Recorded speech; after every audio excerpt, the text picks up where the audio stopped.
Hi everybody and welcome. It's another Duda webinar, and today it's with Lily Ray and Lauren Baker talking about EAT. When Lily Ray is on screen, we pretty much can be sure that we're going to be talking about EAT, and Lauren, we hope, will bring a broad SEO perspective to this with your multiple years of experience in the industry. So can we start with the introductions? We'll start with Lily. Please do introduce yourself. I've known you for a few years now. You're one of the smartest people I know, one of the nicest people I know. Please tell us more about yourself. Oh, thanks, Jason. That's very sweet of you.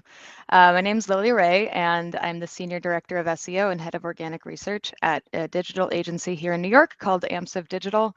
I've been doing SEO for, I have to check the year every time I say this, but about 11 years now.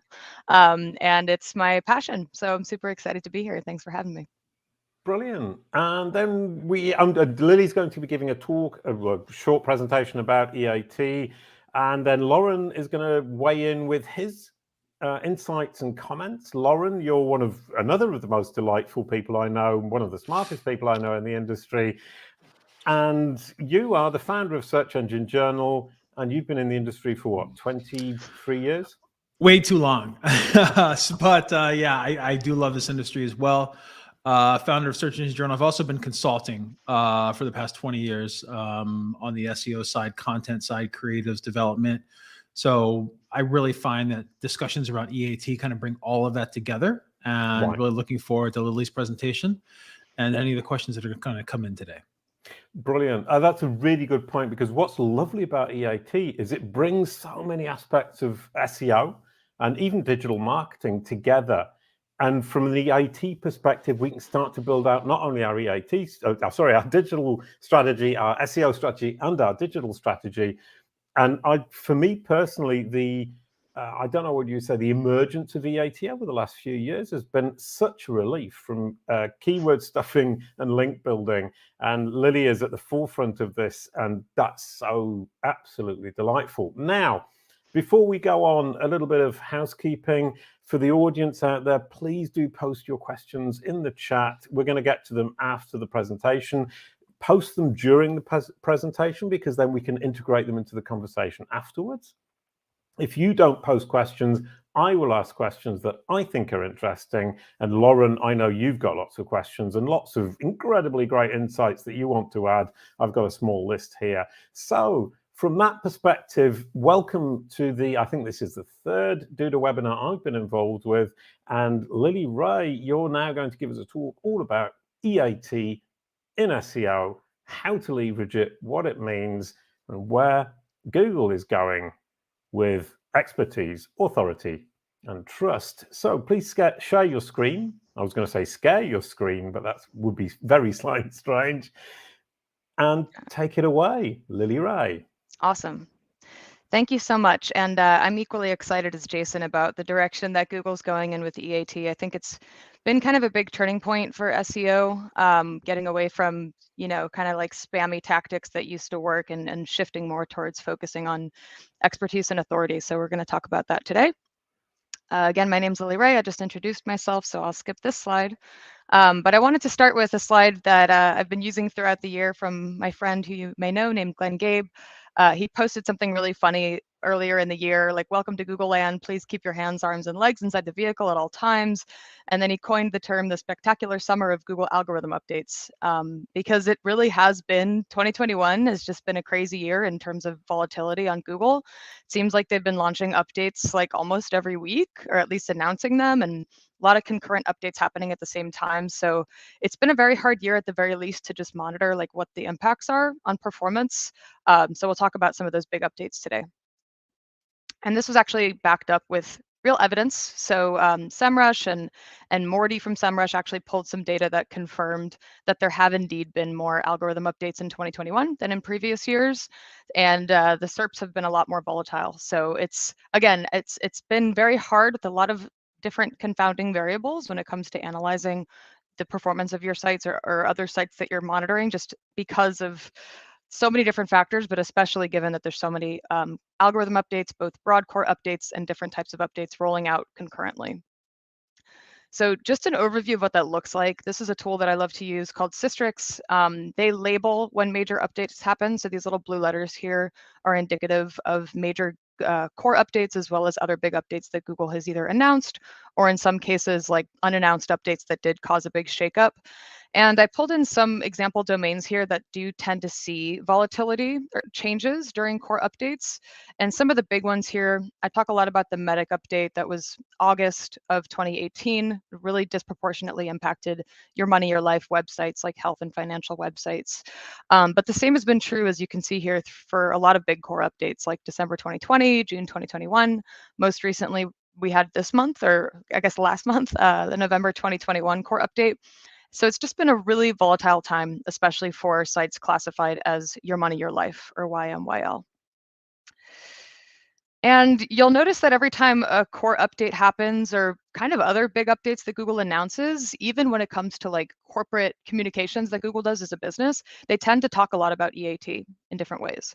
So with core updates, since 2019, they've always shared the same article and says, if you're concerned about the core update, read this article called What Site Owners Should Know About Core Updates. They talk a lot about EAT in that article. They put out this video last year about how Google search works, which literally almost conflates EAT and SEO as the same thing, which I thought was really interesting. The product review update, which we'll talk about today, that was in April of 2021. They also talk about the role of expertise in that update. And then Google News and Google Discover, they talk a lot about EAT, almost as like a necessary ranking factor to do well in both Google News and Google Discover. I also think it's really interesting, this big product launch that Google had in the search results themselves, which is about this result. So you probably notice now, I don't know if this is global yet, but at least in the US, these three little dots next to the search result where you can click and expand some information about that domain, including their Wikipedia profile if one exists, or how long the site's been indexed on Google, and some different reasons about why they chose to rank that site. So, and they actually said in the Search On conference of 2021 that they're going to be expanding this over time. So this to me is like blatant EAT. Why should users trust this result? And giving a lot more kind of transparency to searchers. And as it relates to Google News and Google Discover, this is where Google gets really transparent about the role of EAT. Danny Sullivan did a great talk at a Google News Summit earlier this year, where he basically said like EAT is the most important ranking factor for Google News. They put out an article about Google News as well as Google Discover, where they said, we're answering some common questions people have about not being able to show up in Google News and Google Discover. And the answer was basically, you don't have sufficient EAT to show up in those places. So I don't know how helpful that is, but it seems to be something that Google is very, very focused on. Some other things that Danny said during this talk, he specifically said as it relates to Google News, this isn't necessarily something they've confirmed on the organic search side, so I want to be clear about that. But with regards to Google News, he said it's very important to be very transparent. So maybe don't say all your articles are written by staff. Actually include the name of the author whenever possible. So I know for a lot of brands that's not possible, but I think it's interesting that he provided that as an example of what it means to have good EAT for Google News. He also said something very interesting, which confirms a lot of the research that I've done and an article that I wrote with Bill Slawski about Google patents and how Google understands authority. And he basically says we have these broad notions of authoritativeness. So if we see a site publishing in a certain category over and over, and we can tell they're they have a lot of depth of expertise or authoritativeness in a certain category, then we understand that site to be authoritative on that topic or on those topics. And that confirms a lot of what I've seen in my research, where sites that try to talk about too many different topics, or maybe they don't have proven expertise or authoritativeness in those topics, aren't going to rank as well. And sometimes you can even look on the subfolder level. If a site talks about health and pets and finance or whatever, you might see that they over-index in certain categories, but they're not able to compete in other categories. So I think that's another manifestation of what it means to have EAT on certain topics. And then somebody asked Danny if Google understands brands. And Danny said, we don't understand brands necessarily, we understand EAT. So again, instead of like necessarily equating a brand with a certain, I don't know, ranking ability on Google, it's more about the site and the potentially the people that contribute content to that site, and how much Google has decided that those authors in that site is eligible to rank on those topics. Google also talked about a list of manual actions for news and discover, which I thought was really interesting. This kind of came out of nowhere, but they said, if you violate any of these content policies, you can be either sent a manual action for Google News and Discover or removed from Google News and Discover. And one of the most important or interesting ones to me was transparency. So what they say is, like, if it's hard to understand who's writing the content, who the business is, how you make money, all these different things, you can potentially not only be, not rank in Google Discover, but you can actually be sent a manual action, which has happened to some of our clients, and it's not fun. It says your content's being removed from Discover, and if you keep violating these policies, we're going to remove the domain, which for a lot of publisher sites, that's a lot of traffic that they're losing. I've also been looking this year at who is able to rank, especially for these very controversial, politically charged keywords. And I used SimilarWeb to look at some of the sites that are holding top positions for these very politically charged keywords like Trump, Afghanistan, China. And you can see, like, CNN, for example, obviously has shown Google that they have sufficient EAT to rank on a lot of these very, very important keywords. But you can also see, like, Israel was held by Fox News, which is pretty interesting. Dogecoin is held by CoinDesk. So in cases where it's like very niche, the subject matter, you'll notice that the true authorities on those topics tend to hold top positions. And obviously, people in the SEO industry, content creators, brands are becoming very aware of EAT, and you'll see author bios by now. Like, of course, you should be using author bios. That's kind of common knowledge at this point. But beyond that, you have to really innovate what is included in the author bio. So what is the actual expertise of this person? What are the links to the other places that they're mentioned online? So maybe social media, Twitter, LinkedIn. And I'm noticing brands get really creative with their author bios, which I think is really helpful, because at the very least, it shows users we can really, really trust this individual, and we see how much expertise they have on a given topic. Also, brands are getting very creative with the enhancements. We call them EAT enhancements that people are putting on the page. I love to look at Diet Doctor. I feel like that site's doing such an incredible job with conveying good EAT on the keto diet. But also these little things like, here's our editorial policy. Here's when we updated the content, here's what we changed. This article's fact-checked, this article's evidence-based. All these things that prove to both search engines and users that you're really investing in the quality of the content. We talk a lot about the quality rater guidelines when we talk about EAT. So this is the 160 plus page document that Google uses to train human search quality evaluators throughout the year to just evaluate how well the search results are meeting the needs and expectations of users. They talk about EAT 129 times throughout this document. Again, they're almost kind of conflating EAT with good content quality, which I think is really interesting. But they do make tweaks to this document almost every year. So this year they did that just about a month or two ago, October 19th. And they made just a few very nuanced changes to the language, which I thought was pretty interesting. So I wrote about that in Search Engine Journal if you want to look. But what I thought was one of the more interesting areas was the expansion of the definition of YMYL, your money, your life. And what they changed was this category of what qualifies as your money, your life content. One of them is groups of people. So before it was like race, ethnicity, nationality, age, gender. And then this year they added caste, gender expression, immigration status, sex or gender, victims of a major violent event. So it's interesting to take a step back and think about why, as a business, is Google broadening its definition of what it means to be your money, your life, because this could help us understand what they're trying to achieve with broad core updates. And to me, it just seems like the focus on EAT is becoming so nuanced that they really want to make sure that they're putting their best foot forward in terms of the quality and authoritativeness of the content that they present in the search results. So I mentioned the product review update. That was in April of this year. I think it was a much bigger deal than the industry seems to be giving it credit for, because Google basically said it'll behave in a similar way to broad core updates, but we're not always going to tell you when when there's a change to it. But it did cause massive volatility shifts for a lot of sites. I think that there's this overlap between the importance of EAT, both with core updates and the product review update. And just a quick reminder of what that update was. It was launched in April of this year. Google essentially said for any site that does product reviews, really any site that has affiliate links on it, the expertise of the content is going to be held to a higher standard now. And they actually explicitly say, like, if you're just taking information about products that can be found elsewhere on the internet without adding a lot of expert, unique content to the page, it's going to be very hard to rank. They're looking for very in-depth reviews of products.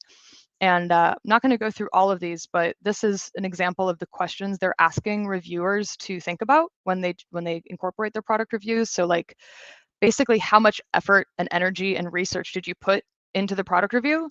Because what I think Google's probably seeing is too many sites are just taking the same specifications about the product, listing them, putting affiliate links, making money, and Google's like, this doesn't add any real value to the user. So sites like Wirecutter, Best Reviews are doing really, really well. And if you look at those sites, they have so much in-depth research that's making them do really well as a result of this update. And again, the common themes here, I think, are EAT as well as unique content and content that's not just found elsewhere on the internet. So I mentioned Best Reviews. What I think is interesting about them is right here, this little letter C, I think, I can't actually read it, maybe O.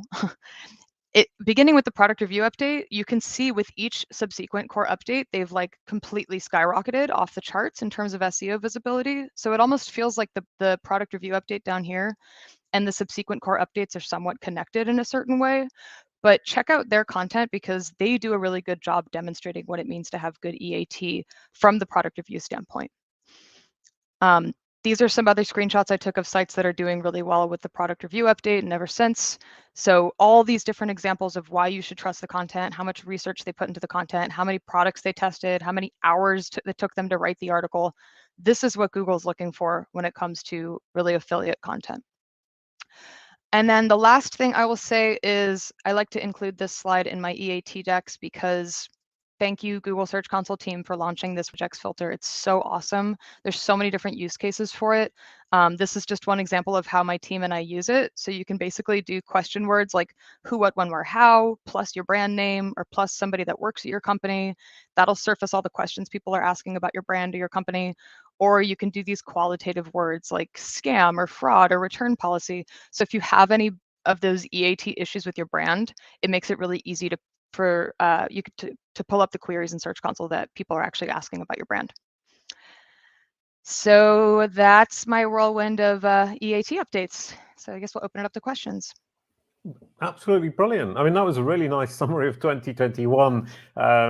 Probably more active than a lot of us realize. Loads of updates, especially the April one, which you bring our attention to, all about products and reviews. I mean, Lauren, what was your experience in April with that? Yeah, you know, I'm glad you asked because one thing that I almost forgot about that update, by the way, because there was so many over the past summer. It's been crazy, even the fall. But, you know, I even experienced changes on sites that were not product review sites based upon, I mean, even at SEJ. So some of the posts that we have, like, what are the top alternative search engines, right? And we saw some of those posts dip, move around and change. And we don't have affiliate links on our site. So what we did was we looked at the actions that we're having within the publishing world and sites that did do the affiliate lists and took those recommendations to account, especially on the transparency side. Like why, how did you make this list together? What did you look at when you were listing these engines? And of course, like we're not ranking them, but we are doing a list from like 1 to 10, right? So it is kind of ranking them at the end of the day. So we even saw that not being an affiliate site. And I've seen that, I saw that update, which was kind of a quiet update to tell you the truth, really affect a lot of review and even non-review sites, like such as transactional sites that have a blog section with informational content on them and things like that. So definitely look back into those April numbers if you saw some movement, especially recent movement and recent rebounds. Right. That's an incredibly interesting point. Kind of commercial sites that have a blog section, that's incredibly common. A lot of commercial sites will knee-jerk reaction, will create a blog. They push lots of articles out there. It's all written by staff. Lily, that isn't going to hack it anymore, is it? Yeah, I have so much to say about this. Sorry. No, it's just really interesting to Lauren's point, because it wasn't just product review sites. And I know, like Glenn, Gabe, and I talk a lot. We both saw it. Like this isn't just product review sites. One of the things that I think was happening is Google was deciding if more or less review sites should rank for certain transactional queries. So what we saw with some of our clients, even like B2B clients that offer a service, they were affected by that update just because Google started to show a lot more comparison sites in the top 10 results. And it's like, what are they supposed to do about that? They're just a B2B company that they aren't third party. So sometimes it was like this interplay between Google saying, we want the company that sells the product or the user wants to see objective reviews of the product. So that's another way that it played out. Yeah, and on that type of SERP, Google's going to want to show the company representing itself and also comparisons by third parties. And that comes back to the idea that third parties need to be independent and not selling something behind, preferably, and certainly not influenced by the company itself. Lauren, what do you think of that? Yeah, I agree. And really started to see this a lot in the SaaS and B2B world in 2020, even 2019, when comparison sites and pricing comparison sites really started to bubble up, and we started to see a lot of intent segmenting there, right? So like basically there's a section of the SERPs where you do have those direct company links, and then the section where you have the comparisons. And then really this year we started to see a lot of different publishing sites that were replicating that comparison model start to bubble up as well. And I am a big believer in terms of Google split testing results, seeing what people are looking for, and then making that final decision. Like we saw this a lot over the course of the summer, especially in channels that are kind of in that gray area between health and your money, your life, and other businesses. So where we really started to see the health lines of the world come up and surface on page one, as well as then some publisher sites that they're just basically writing an article to rank, and you can tell like when that's happening, right? And those seem to be the most volatile. They'll bubble up, drop down to page 3, go up again. So it's really, I would highly recommend looking to see what has stuck through these updates and what's continuing to increase. And to Lily's point, and I love those screen shares that you had, especially with the what's been updated on these pages as well. It reminds me of Google Docs, the ability to look and see what's who's updating it where, is really implementing some of those and testing it on your own blogs, publishing sites, whatever it may be, to see what you're getting at the end of the day from that. And I also feel that the audience is starting to expect that, right? So if they're going to Healthline, they're going to these sites, they're going to what was the doctor one you're sharing, Lily? But they're starting, Diet Doctor. So they're starting to expect the evidence-based or the fact-checked button at the top. And if you don't have that, they could be very well hitting the back button. Right. Yeah, that's it. It's a great point. And there are a couple of points that kind of come out of that. One of which, Lily, are we seeing parallels with Panda? The idea that Google's looking to maybe not penalize, but certainly demote sites that are just using other people's or other sites' content and reproducing it. Yes, I think yes. I think a lot of these core updates are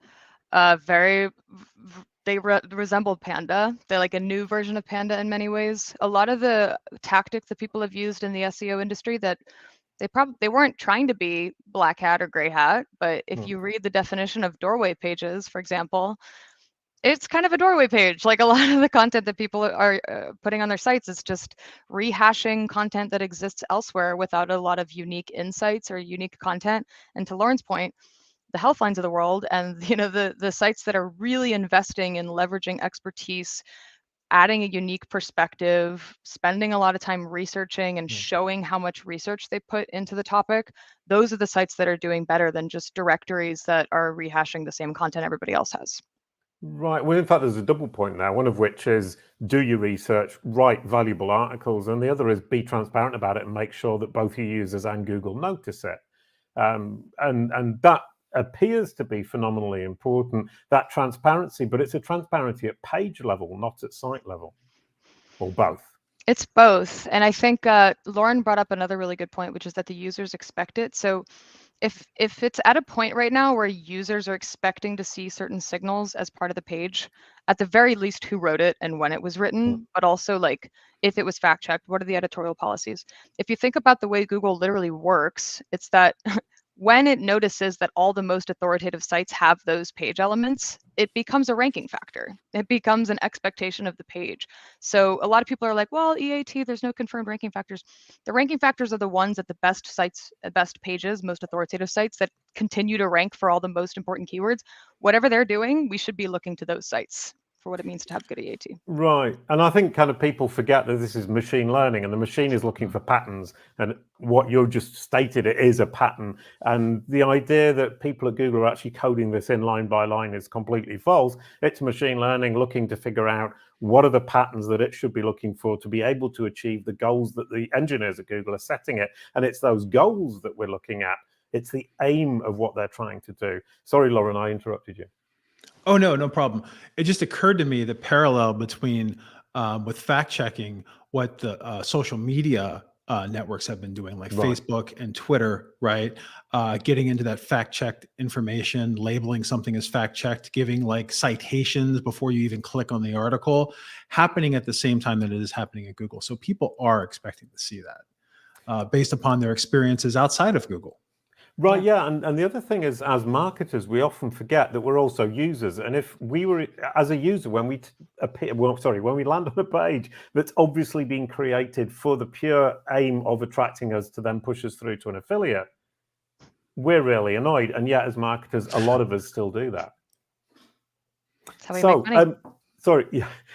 Please do ask your questions to the audience. At the moment, we're just going through my particular curiosity stream. Please do ask your questions. We can definitely ask them, and it's a great opportunity to be asking questions of Lauren Baker and Lily Wright. The next thing I was kind of thinking about, great point, Lily. Mike used to be my boss, by the way. Hi, Mike. Years ago. It's nice to see you here. It's awesome. Well, is it my imagination, or was the November update on the screenshot you showed from Systrix, was it smaller than the other ones, or is it my imagination? In terms of the impact of the update? Yeah. I don't think it was the biggest core update we've seen in the past couple of years. It just stopped rolling out yesterday, so I'm still assessing the damage. But yeah, I don't think it was like a December core update or like a medic or anything like that. Right. Okay. Because I mean, there's been some debate about how much effect it actually had on the industry. I mean, from my perspective, I'm tracking the knowledge graph, and the knowledge graph, for the first time, updated on the same day. That hasn't happened before, and I'm personally thinking, and this is totally theorizing, that it would be too big a risk to start if they're having those updates at the same time, and they are integrating, and there is some kind of interaction between these two updates that happened on the same day. That on the SERPs, they wouldn't be taking too many risks, especially on YMYL. This is just a theory, and I do apologize for throwing that in. That's interesting. Right. So, and the other question that for you, Lauren, outside of SEO, I think we get stuck in our little funnel, our little world of SEO, and we think EAT for SEO, I will rank higher. But it goes way beyond that, doesn't it? It does. And that's in addition to like my point about social networks, but also at the same time, people are used to seeing these social proof and trustworthy signals when they're on the site. And it doesn't only have to be on an article, right? So if you're investing as a company or a publisher in building out a team of accredited writers that you can find their background information, and we'll get into that in a second, but you can have doctors and lawyers and professors on your site, but if they don't have a digital footprint, it's going to be a little bit of a challenge to get those EAT signals going. But if you're spending the time investing in those experts to be on your site, they don't only have to have presence within the content landing page that someone falls on. Getting those quotations and testimonials within maybe a product page, or while someone is going through that sales process, or even follow-up nurture to leads and introducing them to the experts on your site really builds just builds an awareness and almost an audience to those experts that you're bringing in or developing. So it goes beyond just ranking, but also the ability to build trust in other channels, even outside of search. Right, brilliant. I mean, at Kalicube, we've been doing loads of content, and what we found is the more content we push in all sorts of different areas, the better Google appears to treat us in the SERPs. Lily, what's your opinion on that? What we're basically doing is pushing out highly relevant topical content around our core topic, improving our expertise, our authority, and hopefully our trustworthiness. Well, that's a very important caveat. I think if the content is truly expert content, then yes, I think it's going to enhance and improve your ability to rank and for Google's understanding of the EAT of your site and your brand. But that being said, other sites have a tendency to just try to publish on a certain cadence because maybe they've been doing that for so many years. And they might even have like an editorial calendar that says that we have to produce 30 pieces of content per month, and maybe 25 of those articles are not doing anything. We actually clean a lot of that up as part of the work that my agency does. It's like, you guys pushed out way too much content that you don't have authoritativeness on. And even just having, 10% of that content portfolio on the topics that you actually are experts in, and like investing in those and updating those is actually, for many brands, more effective than just pushing out as much content as possible. Absolutely brilliant. So massive content creation is not necessarily the best route to take. Next question is the question that in French we would say that kills. Link building. How has the role of backlinks changed in 2021, and how Google determines EAT? Are links important to EAT, or can we safely forget them, Lily? I don't think we can forget them, but I'm very careful with this topic because Google has confirmed that backlinks are a major source of how they evaluate EAT, particularly the A, authoritativeness. But I also think that a lot of these core updates do have to do with your history of building backlinks. So, I think that to your point about, is this another newer version of Panda? I think a lot of these are newer versions of Penguin as well. So like if people are continuing to build links in ways that Google catches on to those patterns, that can bring down your EAT in the sense that you're violating Google's guidelines. So you have to be really careful.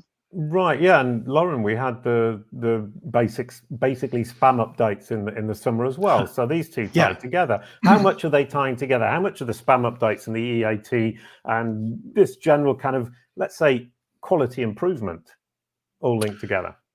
Yeah, and just to back up a little bit, I think there is a parallel between Panda and Penguin as well, right? Because Panda was punishing the sites that are basically utilizing bulk content, spun content, unoriginal content, et cetera, et cetera. And when Penguin rolled out, it was punishing the people that were building links from those sites, right? So if you look at it, and I didn't really see much. I know that when Google came out with the spam update over the summer, there was rumblings that they would be sending more alerts. I didn't really see that much in terms of manual actions, but I would say that when you do acquire a link or you do earn a link from a site that has really beefed up its EAT is going to be more valuable over time than a link from a site that has not. So if you, and that includes citation links that would be at the bottom. Links, if you think about it, if someone has really beefed up the schema and markup from their articles on the site for EAT reasons, they're utilizing schema markup to communicate those citations directly to Google, right, to the feed. So if you're able to be a citation on a site that's well written, where a doctor or an expert is citing you as being a source, maybe based upon a data study that you put together, or maybe an infographic, or maybe something that your company released, that's going to be extremely impactful. Now, would someone who's writing a great post cite your sales page as a citation? Typically not. And it's something really to keep in mind, not just where to acquire links from, or build links from or earn links from. I want to be careful when I say that, but where those links are pointing to on your site. Is it natural for those links to be all pointing to a money page or a sales page or a transactional page? Or should they be then pointing to an informational page that supports the site that just linked to you, which then you can funnel that audience down into a possible transaction in the future. Brilliant. Yeah, I mean, if link building, if I may say the term, to product pages wasn't hard enough, it just got harder. Absolutely delightful. And the next question, you mentioned spinning content, and Andy Simpson's asking a question about AI-generated content.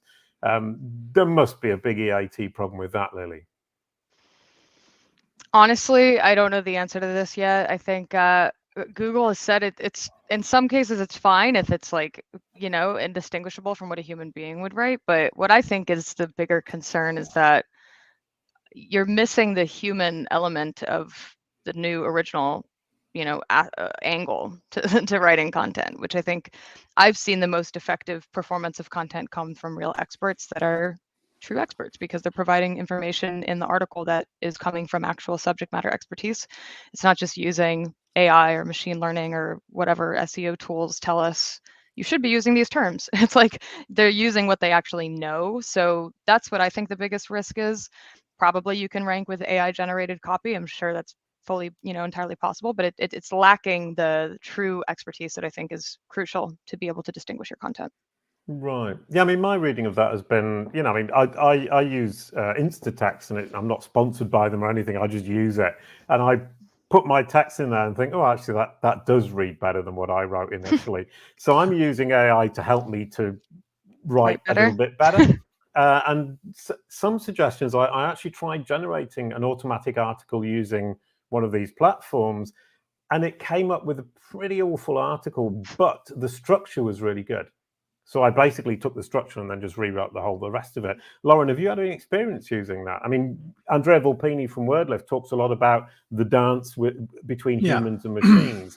And he's basically saying use machines, but the human has to have the last word. A bit on that side. I'm a fan of utilizing machine learning for the outline and then having the person go in and write around that outline. Right. So I pushed it too far. So the structure, and then I came back to your theory. Yeah, more or less, right? But you have to push to learn, right? So, but yeah, utilize that data or utilize those shortcuts to put together the outline.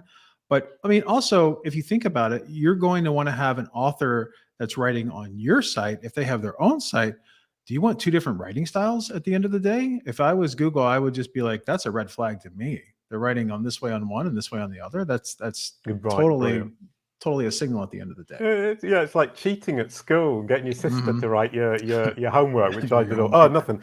And the teacher immediately says, this isn't yours because it was rubbish before, and it actually looks quite good now.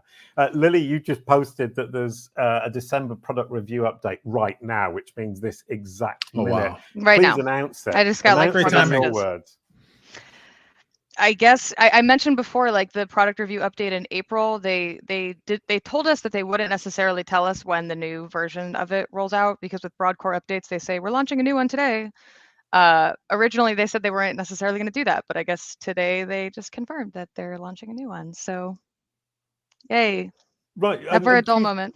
Do you think it's one of those kind of like they launched it in April and now they're recalibrating it, or do you think this is something totally new? I mean, obviously you've got no idea, but let's speculate.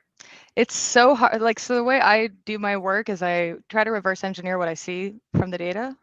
The problem right now is that there's a Broadcore update, Black Friday, Cyber Monday, upcoming holidays, COVID, and now a product review update happening simultaneously. So it almost feels like this whole year they've just been trying to confuse us, because right. Who And knows? if I may add, a knowledge graph update at the same time. We had literally 6 knowledge graph updates in the space of a month, and we have never seen more than 2.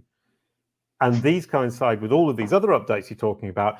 I cannot help but think, I've got no proof, I've got no data that can actually show this, but them happening at the same time, the knowledge graph has gone totally berserk at the same time that all of these other updates are coming out and they're announcing them.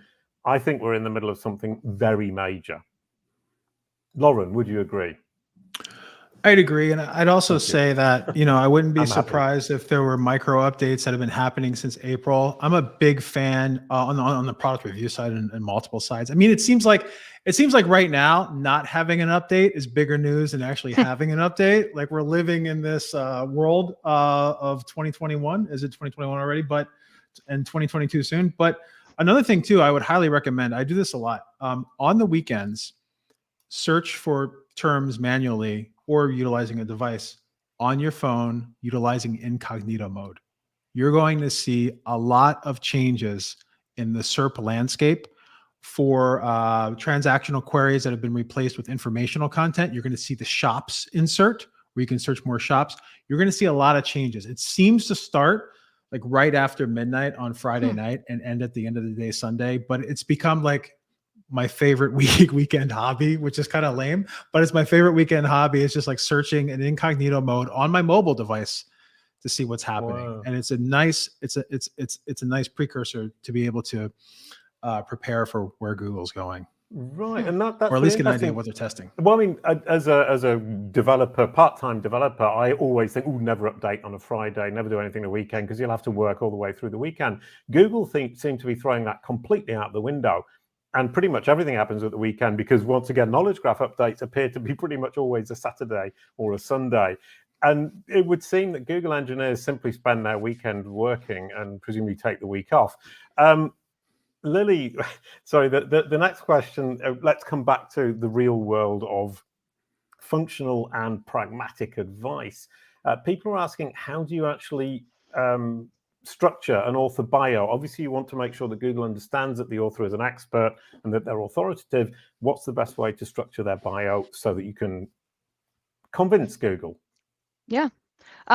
So I like to, first of all, think about the links on the page. So there should be some external links that helps Google, and Jason, I'm sure you can speak to this, but it helps Google confirm who that person is as an entity, especially if they share a name with someone else. Barry Schwartz is a famous psychologist, as well as our Barry Schwartz in the search industry. So it's like, if he was going to have an author bio page, I would say link to Search Engine Land and the other places where you've been mentioned to confirm to Google that this is that Barry Schwartz that we're talking about.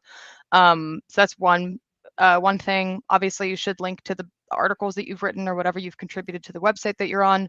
If there's other sites that you've contributed to, maybe you can link to those profiles.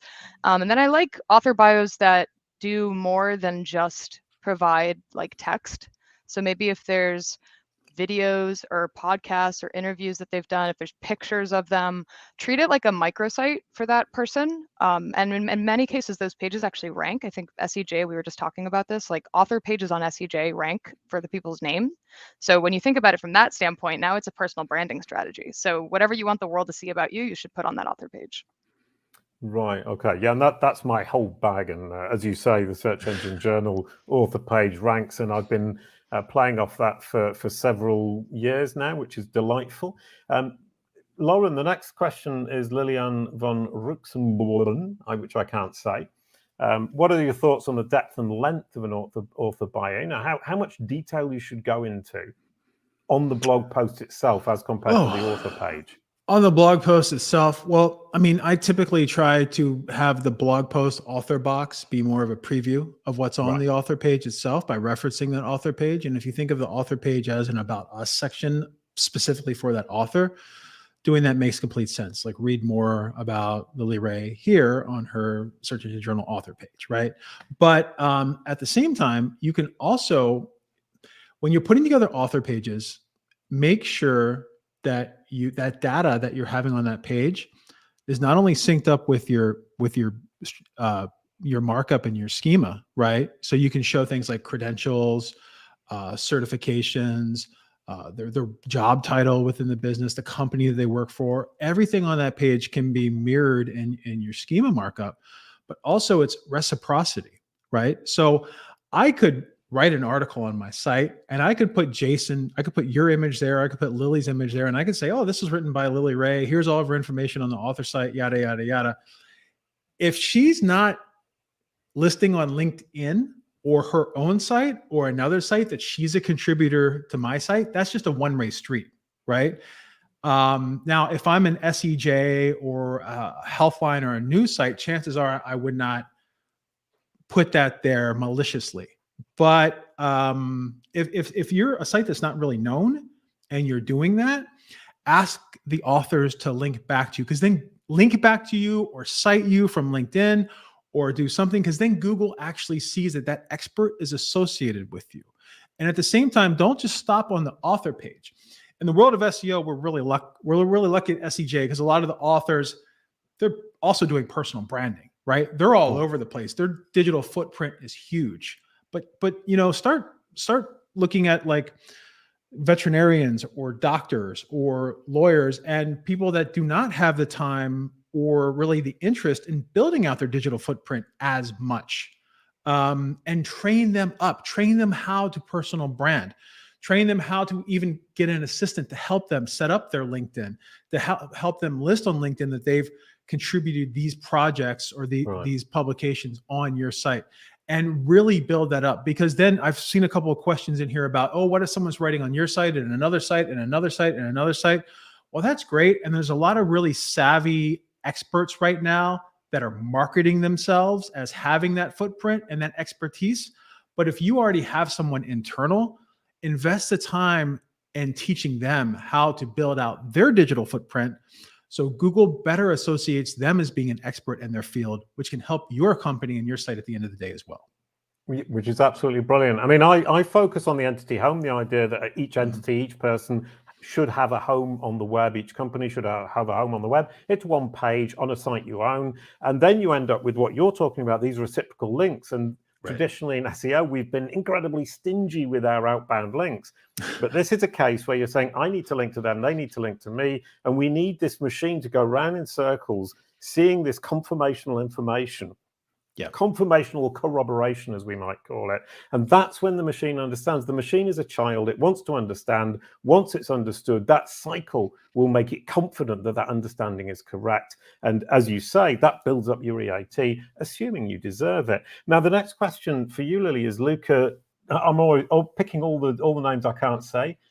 There you go. Tavares. Let's say investment finance niche. If we have that same author, which is a real one with a big experience in this space, how many websites would it be a problem for ranking? I mean, that's what Lauren was talking about. They're writing all over the place. It's helpful, isn't it?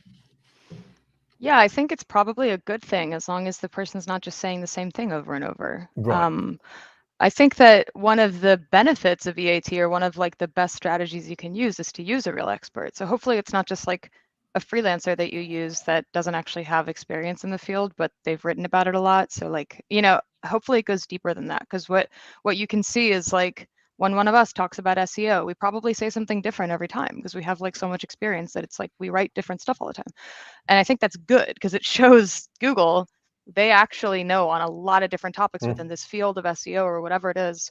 I use the example of a tattoo artist that I know here in New York who talks about tattoos, and I wrote it down on a blog that was on his website. I wrote down everything he said, and all this stuff ranks #1 now because it's like he knows what he's talking about. So I think it's okay to have that person write on a bunch of different sites, as long as, you know, to your point, it's linked together properly, you're citing the author's name properly, right. And they're not repeating themselves. So don't syndicate the same article in a bunch of different places, especially if there's like links for SEO purposes built into those articles. Right. But definitely leverage the same expert in different assets that you own. I mean, I think there is that problem, Lauren, that people kind of, a lot, as you say, Lily, myself, I have trouble figuring out how I can find the time to write all the stuff I'm learning, like Lily. Whereas a lot of people are saying, I'm not sure what I want to write, and they're doing keyword research to figure out what they want to write about, and then they try and build it around that. Is that something that you, I mean, how would you go about that if you don't have ideas? That's been literally like the main topic that I've been talking about really quick. Just like this year, I think it's not starting with the keyword research. If you're working with a real expert, it's starting with what they know, and then going from there. Sorry, Lauren, go ahead. No, 100%. Yeah, I agree. That's a brilliant point. Sorry, same thing. Reverse engineering, right? Reverse engineering what they know, take it all together, and then find the topics and then the keywords that support those topics based upon what they know is going to be a lot better than giving them a spreadsheet of titles based upon keywords. And then also, like, watch out for jack of all trades, master of none, right? So like back in the day when Google Plus launched and Google rolled out authorship, you saw that there were some folks in SEO, myself included, that if you went to the Google Plus bio, they would list everywhere that they wrote and everywhere they did guest contributions. So it'd be SEO sites, pet sites, medical sites, this and that. If someone's writing now and that much of a broad spectrum of expertise, chances are they're not really an expert at anything except for maybe like selling their services, right? So really watch out for look into if someone is pitching you, right? Hey, I'm so and so. I'm an expert at this. I'd really love to contribute a guest piece of content to your site. Look into their background. Make sure they're really an expert at what they say they are. Not that there's too many people out there doing it, but what you really don't want is to dilute someone's expertise all over the place and have your site included. Brilliant. Cara Pace is saying that we're helping her with the author pages. I think author pages are going to be fundamental in the years to come. Learning to build them properly is going to be an incredibly important aspect of this. And what you were saying, Lauren, there is that when you're researching people who are going to be writing for you, if they've got a great author bio that points to all the amazing work they've done, they're going to be winning the game right down the line. Yeah, absolutely. Absolutely. And, we had redone our author pages about 2 years ago at SEJ when we started to really see this stuff bubble up in integrating things like people's favorite tools, what they're good at, what they love doing, their regular bios, syncing everything with schema, their social profiles, other places that they write. And now we're embarking on a new project to expand that. And I would say once you update your author pages, revisit them, revisit your template, revisit everything that you're doing on a quarterly basis. And if you can't do that, on an annual basis, because there's going to be a lot more different signals that come through. There's going to be a lot more different formats. So adding things like if it's a B2B site, SlideShare, LinkedIn, or maybe if you're a B2C site about dancing, you might want to have someone's TikTok profile on that page instead of their LinkedIn. So making sure all of that's kind of synced up with what you're the expert and what they're the expert on as well. Brilliant. And I think it's important to point out that it's not just the big sites like Crunchbase or TikTok or whatever it might be. It's the relevant sites. I mean, I use the example of a poodle parlor in Paris because I'm in Paris. If I'm a poodle parlor in Paris, I want to be on the Poodle Parlor in Paris Association website because that's geo and industry relevant for me as an author. And one other point I wanted to make is not to be afraid to repeat that author bio. People think, oh, duplicate content. And that's a false idea from the Panda days, which was aimed at plagiarism. This is actually you repeating yourself. And this child that we're teaching, it sees the same information presented in the same way multiple times. It reassures the child that the understanding is correct. So duplicating, and I tried this on the Search Engine Journal, duplicated my same bio across literally 50 sites. They all still rank. Too. Right? Well, what Google does is it digs down and it pulls out the bit it's interested in, so it doesn't duplicate on the SERP. So that repetition isn't a problem. I'm sorry I interrupted you, Lily. No, I was just saying, like what you were saying about duplicating the bio, I think is being consistent with headshots is also important. Right, brilliant. Absolutely. Absolutely brilliant. Now, next question on this is schema markup in all of this, Lily. How important? Use it. But do you have to use it? Is without it, you're going to lose the game? No, I think the kind of the binary impact of schema is, does it produce rich results or not? That's what Google will tell you. Some of it produces rich results, some doesn't. We don't exactly know how they're using the stuff that doesn't produce rich results. There's all kinds of different perspectives on this in the SEO industry. Some people say to mark up everything, and some people say it doesn't matter if it doesn't create rich results. I personally think things like author and person and all these things are crucial. I do feel like things that I've put in person schema have manifested themselves in knowledge panels and things like that. So it's hard to say, but it's so easy to implement schema for most platforms at this point. Like, just do it for your people and your organizations. Right. Okay. Absolutely wonderful. Another question, sorry, is before I'd like to move on at the end to talk about brands and websites and their EAT. But before finishing that off, with the idea with authors, Katie Stoller is asking, I have a client who also uses a PR firm for their general blogs, and I'm managing content within the microsite. I'm concerned the topics of the PR blogs aren't helping SEO. Does this come back, Lauren, to what you were talking about, spreading yourself too thinly and trying to write about too many topics on too many sites? Yeah, this is kind of a broader topic, but I would say that there's content that should be on your blog not all content has to be done for SEO purposes, right? Like if it's a PR firm putting and I'm not sure the exact situation, but if it's a PR firm putting together the content, they might be writing a little bit more about the company itself, things that the company are doing, like as a company contributing to a charity or something like that. That may not be helpful for SEO, or immediate SEO. But those might be the articles that are getting linked to or getting shared and getting shared more on social. That you can get links from those articles or even from the template to some of the pages that you want to enhance from an SEO perspective. Well, I think that point that you're not just creating for Google, that you should be creating content for your users and that they engage in. And for me, personally speaking, I would say create that content, and Google, you can consider it as a bonus if you're working that SEO optimization, correctly. But next is one last question on authors I can't resist. Does having a link on a page to their primary author bio, for example, essentially mean that the page that links to it now includes that bio? By association, presumably, you'd also include an excerpt, but does the other info import? Basically, can Google read two pages at the same time and understand that the content from the bio is actually part and parcel of the original page, Lily?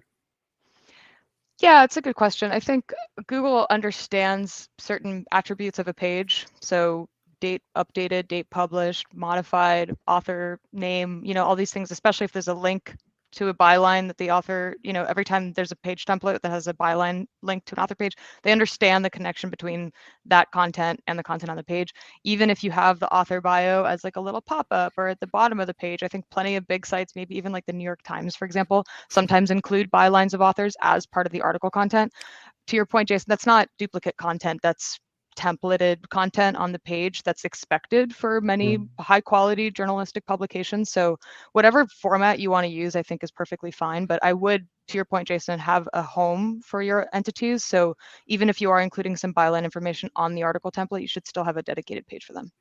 That's absolutely brilliant. Right, last question. We've got 5 minutes left, and we've focused on people. What about brands? Building up EAT for brands. What's the process there, Lauren, for you?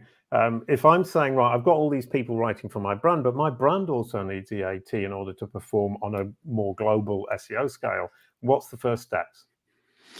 Well, you touched upon this a little bit earlier. I do this a lot with local brands, is making sure that their digital presence mirrors their local presence. So they're in local publications, they're in local business directories. This gets into local search a little bit, but all that data syncs up, right? Because the parallels are like, we've talked about how to have your about page data or your author bio data sync up everywhere else. Make sure that your company data syncs up everywhere else as well. And then also getting your brand, making sure your brand is in Crunchbase and AngelList and Hoovers and all of the different business directories or business write-up sites out there as well. Not only from an EAT perspective, but also from an online reputation management perspective. So you can hopefully get owned content in the SERPs or content that you control when someone's doing informational searches around your brand to make sure that they're seeing brand profiles and things like that as well. Right. And that sounds a lot like NAPs from the local SEO sphere. It's making sure all the information matches so Google understands, then repeating it gets confident in that understanding, and then Lily, focusing on your core topics as a brand to make sure it's confident and believes that you are an expert, authoritative, and presumably trustworthy within your niche. Is that fair? Mm-hmm. Yeah, I like to think of a couple examples within the SEO industry. So my friends Glenn Gabe and Marie Haynes, for example, when Glenn Gabe or Bill Slawski, when one of them writes about the thing that they're known as an expert on, and I think I'm referring to them more as like the brand, so the site that they publish on. When Marie Haynes and her team publish on algorithm updates, that content ranks because Google understands that that brand understands algorithm updates. When Bill Slawski writes about patents, his content ranks. Glenn Gabe with core updates as well. It's like there's almost like an inherent ranking value to that person writing about the content that they are truly experts in or their brand is truly an expert in. We see it with Amps of Digital, with our agency, with our own Search Console, data. We tend to do really well on these types of topics because I think Google understands our brand, right. Our agency has authority on those topics. Brilliant. Yeah, I shared a screenshot the other day, SE Rankings, a screenshot of SE Rankings platform showing that Kalicube ranks 12th for Google Knowledge Graph, Corey Gabur for with holistic SEO ranks 14th. And yet my site has 0 links. His site has 5. I'm 2.9 millionth in the world. He's 500,000th. All of those, and domain authority is rubbish for both of us. And from that perspective, those traditional ranking factors are not important. We're basically punching way above our weight because we're writing about things that we are known for. Kalicube in particular, from my perspective, Kalicube is known for Knowledge Graph Explorer and Knowledge Graph Information, and we can punch above our weight. Coming hot on the heels of Search Engine Journal, for example, SEMrush and Yoast, which is delightful. So that niche idea is absolutely brilliant. And one more question from Katie Gilbo, which might not be said like that. It seems like a lot of directory sites are ranking top for services, maybe especially in local search. Should small B2B, B2C businesses be focusing on improving their listings on Yelp? Are we back to this directory link building situation that was so painful 15 years ago? Lauren. The answer is you were around yes. then, weren't you? Yes. Yeah, I was around and I may or may not have had some directories. But the answer is yes. You know, you only do not want to rank in Google. You want to rank on the pages and the search engines that Google is suggesting to people at the end of the day. I would highly say if you're a local business, you should be on Yelp. Now, you might be opening up a can of worms in terms of replying to reviews and things like that, but making sure that you're listed there, because I think a lot of what we've been talking about is brand loyalty at the end of the day. If I'm a Yelp user and I'm searching Google and I see a Yelp review for the top X restaurants and so, I'm going to go there and read the reviews, or I'm going to read the listings, right? What I would say though, is that by default, Yelp is set up in Google Analytics as being a social media channel. Move that to organic, because typically that search intent at the end of the day, it's not a social media channel. And then typically the conversion rates and everything like that come from Yelp line up with what you get from Google Organic at the end of the day too. And there's nothing, it's not like Yelp's going to go away, right? In the Google results. You may see a directory pop up, move, pop up, move, not as important. Look at like Lily's Sistrix screenshots. Look at the grand scheme of things. Don't just jump on the shiny object of the month, right? Look at what's consistently there, and that's where you want to invest your time and possibly your money in. Absolutely brilliant. I mean, so kind of from this perspective, we're building Google's understanding in ourselves and the people who write for us, and making sure that Google understands and can see that we are expert, authoritative, and trustworthy. And from that perspective, EAT just plays into great marketing. Is that more or less what we're saying, Lily, or am I misrepresenting? Yeah, that's the nice thing about focusing on EAT. There's no downside. It's like only really, really good across all channels. So even if it's not a direct SEO ranking factor, it's very good for your customers. So it's a good enough reason to do it. Yeah, and people complain about John Mueller and other Google representatives saying focus on your user, make great content for the user, Lauren. But isn't that what EAT is all about? Typically, at the end of the day, it is. And it's making sure that the user trusts the content that you're putting out there because they see it's from someone that really knows what they're talking about. So yes. Right. So you're serving your users, you're serving Google, everybody's happy. That was absolutely brilliant. Thank you so much, Lily. Thank you so much, Lauren, as well. For the audience, there is a hoodie for the best question. Anton is going to choose the best question as far as I'm aware. You get a hoodie. That's absolutely awesome. Is there anything you want to add before we leave everybody, Lauren? Read Search Engine Journal and subscribe to our feeds. You'll learn more, and check out our author pages, by the way. You'll learn a little bit more about this. Brilliant. And Lily, your last comments? I guess just follow me on Twitter if you want to hear my stream of consciousness advice or thoughts about SEO. Right, and I'll say the same thing as Lily. If you want to hear my stream of consciousness about knowledge graphs, knowledge graph updates, brand SERPs, and other phenomenally interesting topics, at least I think they're interesting, please do follow me on Twitter. Thank you so much, Anton. Thank you, Duda. Thank you, Lauren. Thank you, Lily. Thank you to the audience. That was brilliant. See you soon. Thanks, everyone. Thank you. Bye-bye. Bye.